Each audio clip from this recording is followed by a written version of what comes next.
यार बहुत बहुत स्वागत आप सभी का। उम्मीद करता हूँ आप सब तक आवाज़ ठीक तरह से पहुँच रही होगी, आपको वीडियो भी ठीक तरह से दिखाई दे रहा होगा। और इसके अलावा जल्दी से अपने मित्रों के साथ इस वीडियो को शेयर कर लीजिए और आप भी लाइक कर लें, उनको भी लाइक करने के लिए बोल दें। ठीक है, सबसे पहले उस खबर पर चलते हैं जिस खबर को लेकर हमारे यहाँ बार बार जो कहा जाता है ना, साइंटिफिक अनसाइंटिफिक। अच्छा, हम लोग भी लग जाते हैं साइंटिफिक अनसाइंटिफिक के चक्कर में।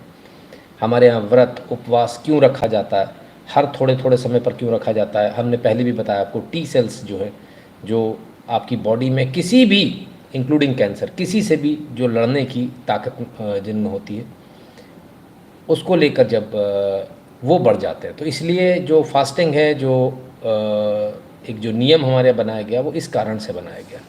तो पहले एक वीडियो देख लें, हमारा नहीं है साहब, फॉरेन का है, ज़रा देखिए और फास्टिंग का महत्व समझिए, यानी उपवास और व्रत जो हमारे यहाँ होता ना, उसको समझिए। My food contains glucose, the fuel that feeds the trillions of healthy cells in my body. But that glucose also feeds something else. Zombie cells. Old, damaged cells that have lingered beyond their useful life. By spewing toxic sludge, these zombies infect other healthy cells, speeding up the aging process. Everything from hair loss and wrinkles to the onset of arthritis, cancer and dementia. But what scientists have realized is that when we fast and cut off the supply of glucose, that zombie army is starved of energy, which saps them of their power.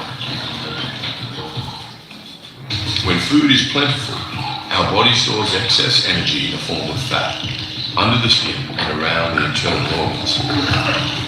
When food is scarce, that fat is sent to the liver, where it's turned into an alternative fuel source called a ketone. And it's these ketones which provide the emergency power source, not only for our bodies, but also our brains. Remember those toxic zombie cells aging my body? Well, they're not the only things getting dealt with. Even inside my healthy cells, there's wear and tear. But scientists think that without food to process, those cells can switch into repair mode, fixing damage, cleaning up garbage, nipping any problems in the bud. With the zombies in check and the rest of me in tip-top condition, the future looks healthier and also longer. कुल मिलाकर बात आ गई खाने को लेकर कि ज़्यादा खाना, कुछ लोगों ने भी कहा था कुछ दिन पहले, भारतीय ज़्यादा खाना खाने लगे। भारत में कभी भी ज़्यादा खाना खाने की परंपरा नहीं रही है, इसको भी समझें हम, है ना। हमारे एक फिक्स हिसाब रहता था। बहुत सारे जो पुराने लोग हैं, नए डाइनिंग टेबल वालों को नहीं पता होगा, जो पुराने लोग हैं, जो गाँव से जुड़े हुए हैं या जिनके घर में ज़मीन पर बैठकर खाना खाया होगा, जिन्होंने दादा दादी, उनको पता होगा डकार आ जाने के बाद खाना नहीं खाना है।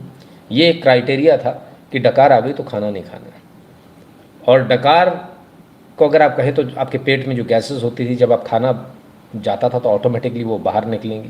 तो एक लिमिट में आप खाना खाना, बहुत ज़्यादा नहीं खा लेना कि खाते ही चले जा रहे हैं। दूसरी बात, हमारे यहाँ खाना जो है बड़ा लाइट फूड होता था, ये प्रोसेस्ड फूड नहीं होता था, है ना, कि इतने सारे दूध का आपने वो प्रोसेस करके उसको जरा सा इतना सा चीज़ बना लिया और फिर उस चीज़ को खा रहे हैं। तो आप बड़े खुश हो रहे हैं कि हमारे बॉडी में एनर्जी बहुत ज़्यादा जा रही, पर आपकी बॉडी में जब एनर्जी ज़्यादा जा रही है ना, तो नुकसानदायक है, क्योंकि वो डेड सेल्स को ज़िंदा रखेगी। और जो ज़ॉम्बी सेल जिनमें बात हो रही ना, इन्हीं सबसे कैंसर होता है एक्चुअली, है ना। तो हमारे यहाँ ये सब बीमारियाँ नहीं थी, बीमारियाँ आने का मेन कारण यही है। और इसीलिए हमारे यहाँ जो आप देखते होंगे, एकादशी पे व्रत रखना है ना। सो क्यों व्रत रखना है एकादशी पे?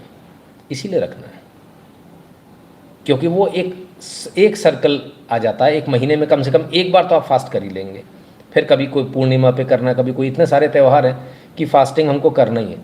तो फास्टिंग करने का फ़ायदा क्या है वो बताया गया। अच्छा, दूसरी बात, ये फास्टिंग वैसी वाली फास्टिंग नहीं, हमारे यहाँ वैसी फास्टिंग नहीं होती। जैसे कुछ लोग क्या होती है ना कि सुबह उठ के वो सहरी कर लेते हैं, सुबह उठ के खा लिया, आप दिन में नहीं खाएंगे, उससे कोई फ़ायदा नहीं मिलेगा। बिकॉज आपकी बॉडी को, आपकी जो पूरे सिस्टम है, पाचन क्रिया को जो आराम मिलना है, वो आराम सिर्फ तभी मिलेगा जब आप खाना नहीं खाएंगे। खाना नहीं खाएंगे तो लंबा जिएंगे, जो ख़राब सेल है वो मरते रहेंगे, आपकी बॉडी के अंदर सेल के अंदर जो रिपेयर सिस्टम है वो भी वर्क करता रहेगा और आप सुरक्षित रहेंगे। ज़्यादा जिएंगे नहीं जिएंगे वो एक अलग बात है। एजिंग प्रोसेस भी बढ़ा देता है ज़्यादा खाना खाना, तो एक ये भी बात है। तो अगर आपकी झुर्रियाँ आ रही हैं, बाल झड़ रहे हैं और तमाम सारी समस्याएं आ रही हैं, तो थोड़ा सा खाने पे कंट्रोल कर लें, बेहतर रहेगा। खाने पे कौन सा कंट्रोल करना, जो आप उल्टा सीधा खाना खा रहे हैं, है ना, इसको बंद कर दीजिए, ये अच्छा नहीं है। पूरी दुनिया को हमने व्रत और उपवास समझाया, सिखाया, और आज हमको ही पलटकर अंग्रेज़ी में बनाकर वीडियोस भेजी जा रही हैं कि आप जो है ऐसा खाइए, वैसा खाइए, फलां खाइए, ढिका खाइए, कम खाइए, फास्ट कीजिए। फास्टिंग वाले देश में, उपवास का देश कहा जाता है इस देश को, त्यौहार का देश कहा जाता है इस देश को, उस देश में सिखाया जा रहा है कि आपको उपवास करना है। वाह! और हमारे यहाँ लोग पढ़ रहे हैं, और ऐसे वीडियोस डॉक्टर्स के ज़रिए आते हैं हमारे पास में। हाँ, वाइए में के थ्रू, चुप चुप चुप, उनके थ्रू। गजब हो साहब, थोड़ा सा हिंदी में पढ़ लिए होते तो शायद इतनी बुरी हालत नहीं होती कि अंग्रेज़ों के वीडियो आपको देखने की ज़रूरत पड़ती। बहुत बुरा हाल है। बट एनीवेज, खैर चलिए आगे चलते हैं, एक और चीज़ पर बात करेंगे। अब सवाल ये उठता है कि इतनी सारी चीज़ें चल रही हैं तो कुछ मैसेजेस भी आ रहे हैं। आप तो आजकल सब चीज़ इंटरनेट पे ढूंढते हो ना। हाँ, hello, I am Priya from Berenium info technologies India private limited. Our company started new project here. I am offering in social media part time, full time with good salary, no fees, no charges. Job is simple that you have to give 5-star ratings to hotels, restaurants, lounge recommended by us. Your work is given 5-star rating on Google Map and send a screenshot per task 50 INR daily. हर मतलब आप गए नहीं हो, बिना गए ही, वो जो हरमन बता रहे थे ना कल कि हमारा रेस्टोरेंट बंद हो गया, उनकी इतनी नेगेटिव रेटिंग दे दी सब ने, यहाँ चूहे निकलते हैं खाने में, ऐसा निकलता है वैसा निकलता, फलाने ठिकाने, है ना। तो वैसा ही कुछ काम यहाँ पर भी है।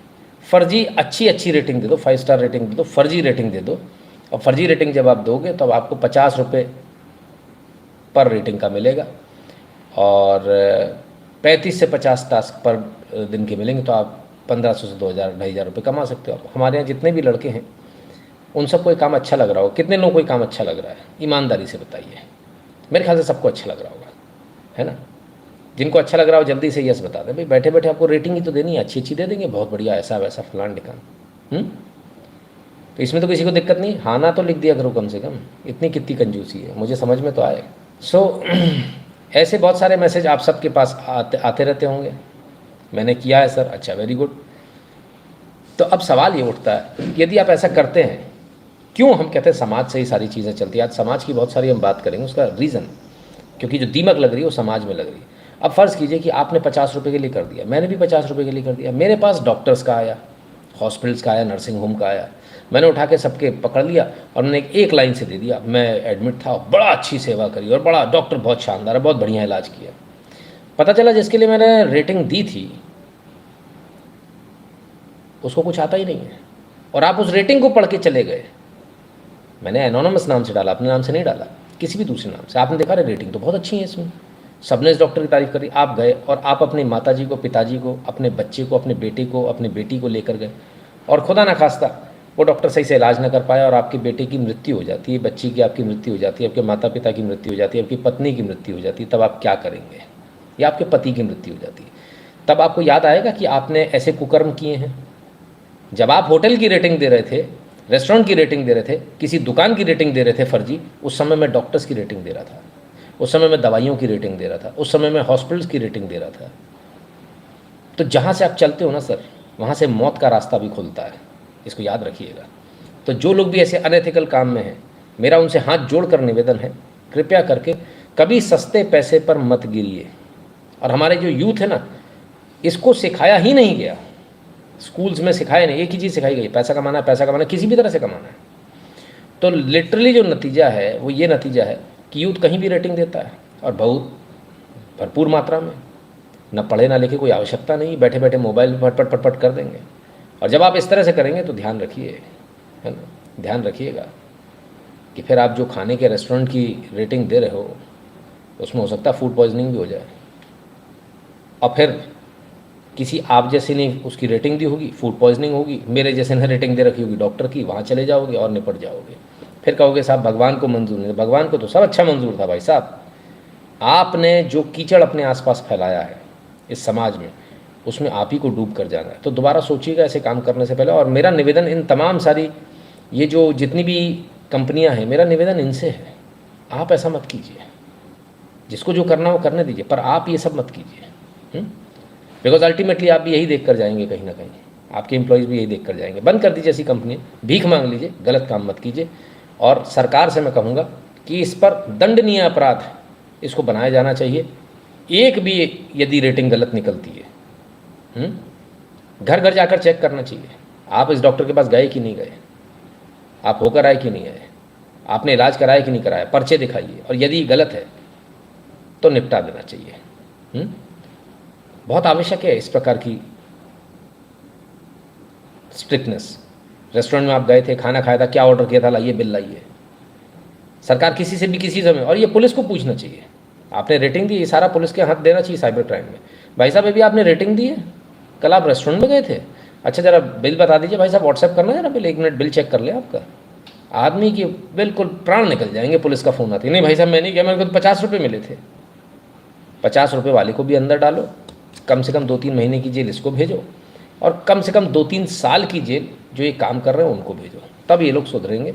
अन्यथा ये लोग इसी प्रकार से लोगों को झूठ में फंसाते रहेंगे और लोगों का नुकसान होता रहेगा। बहुत लंबा नुकसान है सर। और आगे चलते हैं। तो सरकार कहीं कहीं कुछ कर भी रही है, कुछ नया नोटिफिकेशन आ गया।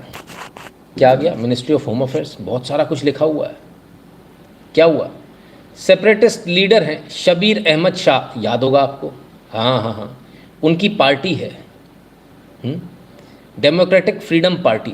डेमोक्रेटिक फ्रीडम पार्टी को यूएपीए के तहत, Jammu and Kashmir democratic freedom party, UAPA के तहत इसको बैन कर दिया गया, एंटी इंडिया एक्टिविटीज़ में शामिल पाई गई। और finally ministry of home affairs यानी अमित शाह जी के गृह मंत्रालय ने इस पार्टी को ही बैन कर दिया। So they can not contest any more elections, they can not contest any more political rallies और वट एवर। ठीक है, कुछ लोग इस गलतफहमी में थे कि पॉलिटिकल पार्टियों को तो कुछ बिगड़ ही नहीं सकता। अब यूएपीए के तहत चार्ज किया है, यूएपीए के तहत कह रहे हैं कि एंटी इंडिया एक्टिविटीज़ है, तो समझ लीजिए पार्टी भी बैन होती है और हो सकता है पार्टी के पदाधिकारी जेल भी जाए। किसने देखा है? सो खैर,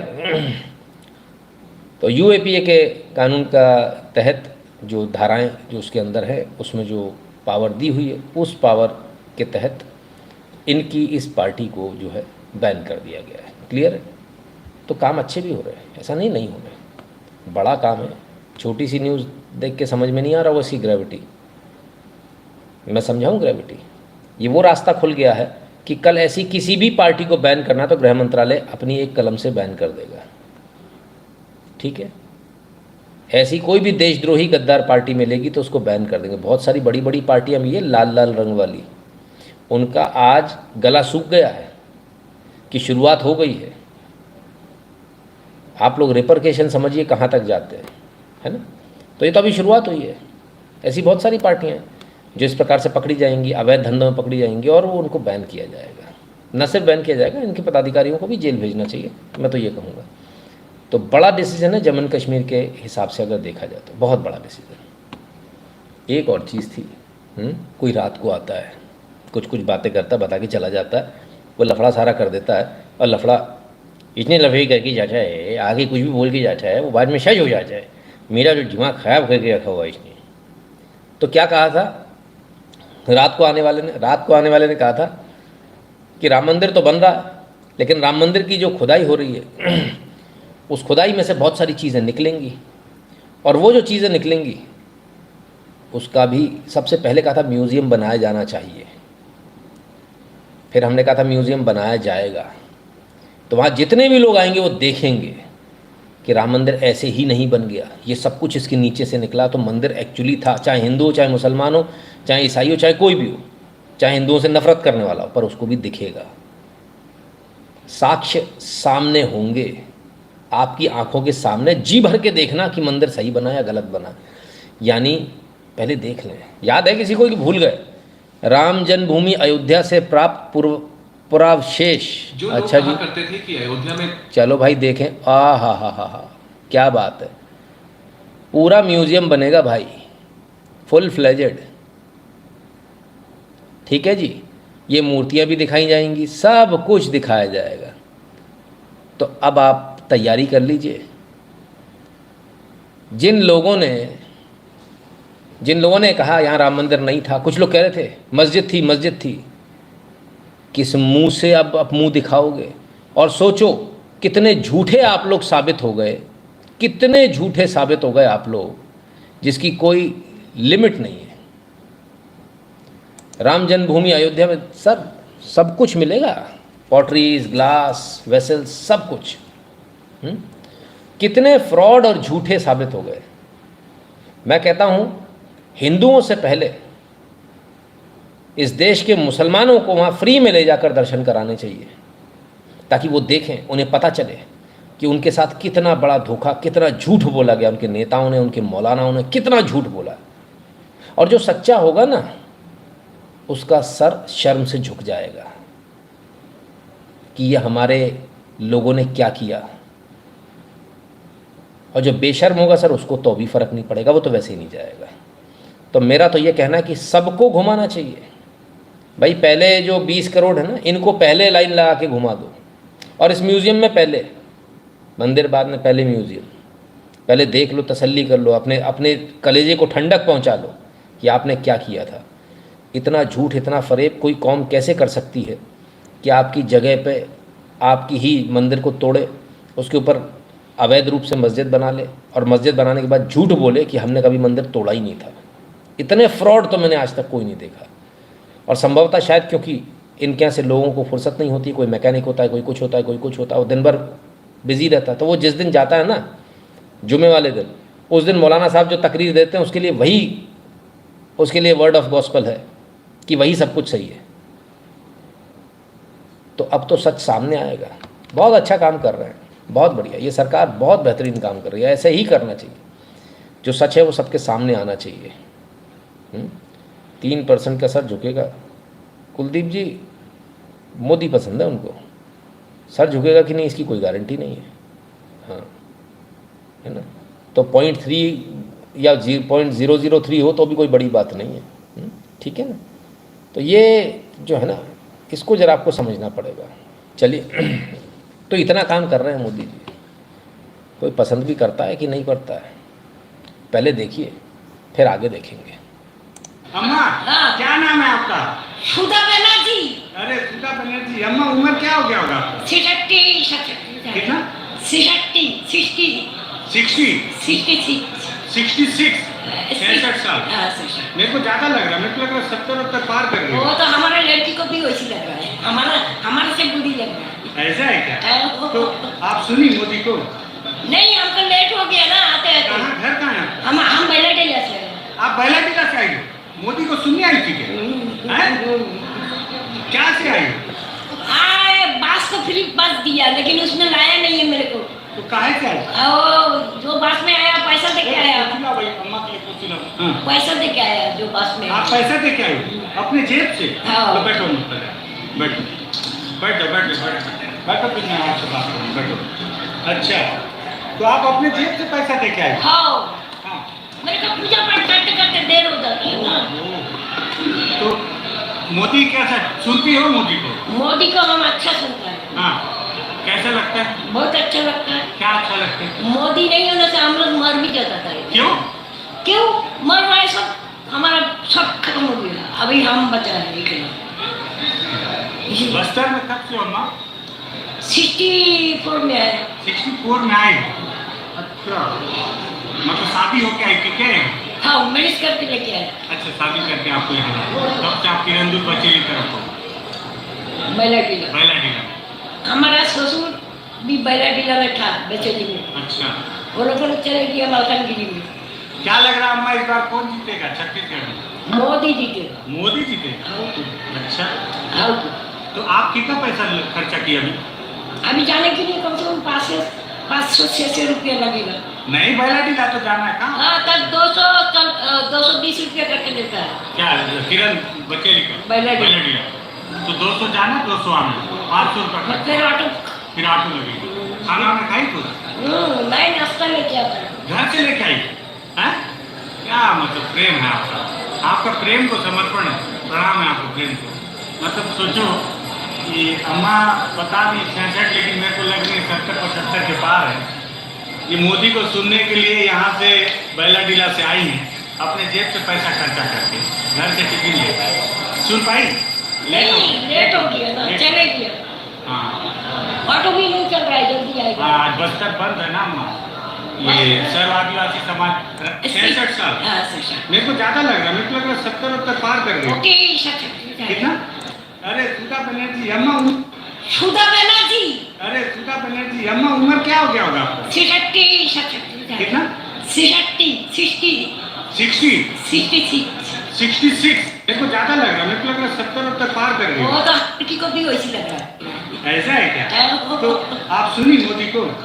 नहीं हमको लेट हो गया ना आते आते। कहाँ घर कहाँ है? हम बैलाडीला से हैं। आप बैलाडीला से आई, मोदी को सुनने आई थी क्या? हैं? आप लोगों को पता नहीं अम्मा का ये स्माइल करता हुआ चेहरा दिख रहा है कि नहीं? मोदी को सुनने एकदम मुस्कुरा के खुशी जो है अम्मा की देखते ही बन रही है। सुनने आई थी, सुन नहीं पाई, जहाँ मोदी जी आए उस जगह को देख के बड़ी खुश हो रही है। मोदी जी आके चले गए, लेट हो गई बेचारी आने में। फ्री वाली बसेस लगाई थी लेकिन उसके बावजूद उनको बस नहीं मिल पाई, तो अपनी बस करके आई पैसा देकर। 500 रुपये अम्मा के खर्च हो गए। और अम्मा के पहनावे से और अम्मा को देखकर एक बात तो बड़े स्पष्ट तौर पर समझ में आती है कि अम्मा के लिए 500 रुपये एक बड़ी रकम है। क्या गजब का प्यार है। जब इतना काम करेंगे जो अभी हमने पीछे दिखाया, तो क्यों नहीं प्यार होगा? लोगों को बड़ा सिर चढ़कर जो है मोदी का जादू बोल रहा है। लेकिन ये तो आपके देश की बात है। राजेश शारदा जी हैं, हमारे ही अपने ही परिवार के व्यक्ति हैं, व्यूअर हैं। उन्होंने एक वीडियो भेजा है और मैं चाहता हूं आप में से हर एक व्यक्ति जो भारत के बाहर है वो वीडियो भेजे। अब जो वीडियो आप देख रहे हैं ये एक मुसलमान का है, न सिर्फ एक मुसलमान का है, एक पाकिस्तानी मुसलमान का है, यानी जो हमारा दुश्मन देश है उसके नागरिक का है। देखें।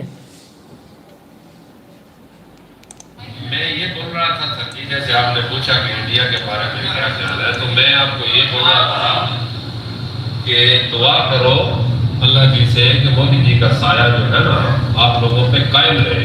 अगर कि दुआ करो अल्लाह जी से कि मोदी जी का साया जो है ना आप लोगों पे कायम रहे। अगर वो नहीं होंगे तो जैसे अभी देखो हमारा देश बेकारी हो गया है, आपका भी यही हाल हो जाता। मैं ये बोल रहा था सर कि जैसे तो साहब ये ड्राइवर साहब हैं उबर ओला वगैरह जो होते हैं, उनके दुबई में ये मिले, इनको हिंदी आती थी, पाकिस्तानी है, बातचीत हुई तो राजेश जी ने इनका वीडियो बना लिया। तारीफ़ करते करते पाकिस्तानी नागरिक मुसलमान, पाकिस्तान का मुसलमान मोदी की ज़्यादा तारीफ़ करता है भारत के मुसलमान के मुकाबले। पाकिस्तान में अगर आप वोटिंग करा लीजिए और बोले वहाँ का प्रधानमंत्री मोदी बनने वाला है तो मैं समझता हूँ मोदी जी चुनाव जीत जाएंगे, इतना बुरा हाल है। पर भारत में ऐसे लोग गर्राने वाले मौजूद हैं जो खा भी रहे हैं, मज़े से रह भी रहे हैं, इसके बावजूद भारत में ही उनको मोदी पसंद नहीं, सिर्फ 3% को पसंद है। और इसके विपरीत पाकिस्तान में वहाँ शायद 3% को नापसंद होगा। और ऐसा ही काम पहले भी पाकिस्तान जब बना था ना तब भी यही काम हुआ था। जो भारत में आराम से मज़े से रह रहे थे उन्होंने ही वोटिंग करी थी पाकिस्तान बनाने के लिए। तो ये मोदी का जादू है सर, सर चढ़ के बोल रहा, पाकिस्तानियों के सर चढ़ के बोल रहा, जो पाकिस्तान से अपने वतन से दूर हैं, नौकरी कर रहे हैं, ड्राइवरी कर रहे हैं, उनको भी मालूम है कि मोदी, अल्लाह जी से दुआ करो कि मोदी बना रहे, नहीं तो हमारे देश जैसा हाल हो जाएगा आपका। सोचिए, उनको मालूम है कि मोदी है, दिमाग सटक गया तो पाकिस्तान को रौंद देगा, है ना, कि जरा सी उसमें जो है ये चलेगा नहीं। तो ऐसा क्या प्रॉब्लम है हमारे यहाँ के लोगों को कि उनको 3% को ही पसंद आ रहा है? गजब है। तो ये मैं मोदी मैजिक है सर, जो यहाँ से लेके दुबई तक पाकिस्तान तक, पाकिस्तान के नागरिक जो बाहर जाते हैं विदेशों में, उन तक सर चढ़ के बोल रहा है। बस पता है मोदी किसको अच्छा नहीं लगता? एक भारत में रहने वाले मुसलमानों को मोदी पसंद नहीं आता, और एक जो हिंदू बाहर गए हैं ना नौकरी काम वाम करने, एक उनको पसंद नहीं आता। दरुए बेवड़े टाइप के जो लोग होते हैं ना, बच्चलन टाइप के, एक उनको पसंद नहीं आता। अरे मोदी किया ही क्या है, भारत में है ही क्या, है ना, जो वहाँ पे प्लेटें मांज रहे हैं, है ना। तो ये स्थिति है। मैं ऐसे भी बहुत सारे लोगों को जानता हूँ जो वहाँ जाके भले ही प्लेटें मांजते हैं, लेकिन दिल में और खून में उनके भारत बसता है। हाँ, 2 मिनट के अंदर नौकरी को लात मार दें अगर किसी ने भारत के लिए कुछ कह दिया, या प्रधानमंत्री मोदी के लिए कुछ कह दिया, इस देश के लिए कुछ कह दिया। लेकिन कुछ ऐसे हैं टुकड़ों पर पलने वाले लोग, जिनको भारत कितना तरक्की कर ले उनको समझ में नहीं आएगा। अब तो बेचारे चंद्रयान के बाद तो बेचारों का मुंह ही नहीं खुल रहा है, कहाँ जाएं किधर जाएं समझ में ही नहीं आ रहा। कमाल है। फ्रूगल साइंस कहा गया था, हाँ, चंद्रयान जब हमने भेजा, कमाल है साहब, गजब हो गया। खैर, पाकिस्तान के लोग भी अब इस बात को लेकर मान रहे हैं कि मोदी का कोई तोड़ नहीं है। हमको क्या देखना है? हमको ये देखना है हमारा फ़ायदा किस में है, हमारा फ़ायदा जिसमें हम वो काम करेंगे, ख़त्म बात, है ना, क्लियर है ना। हमको किस पार्टी को वोट करना जो हमारे लिए काम करेगी, ख़त्म।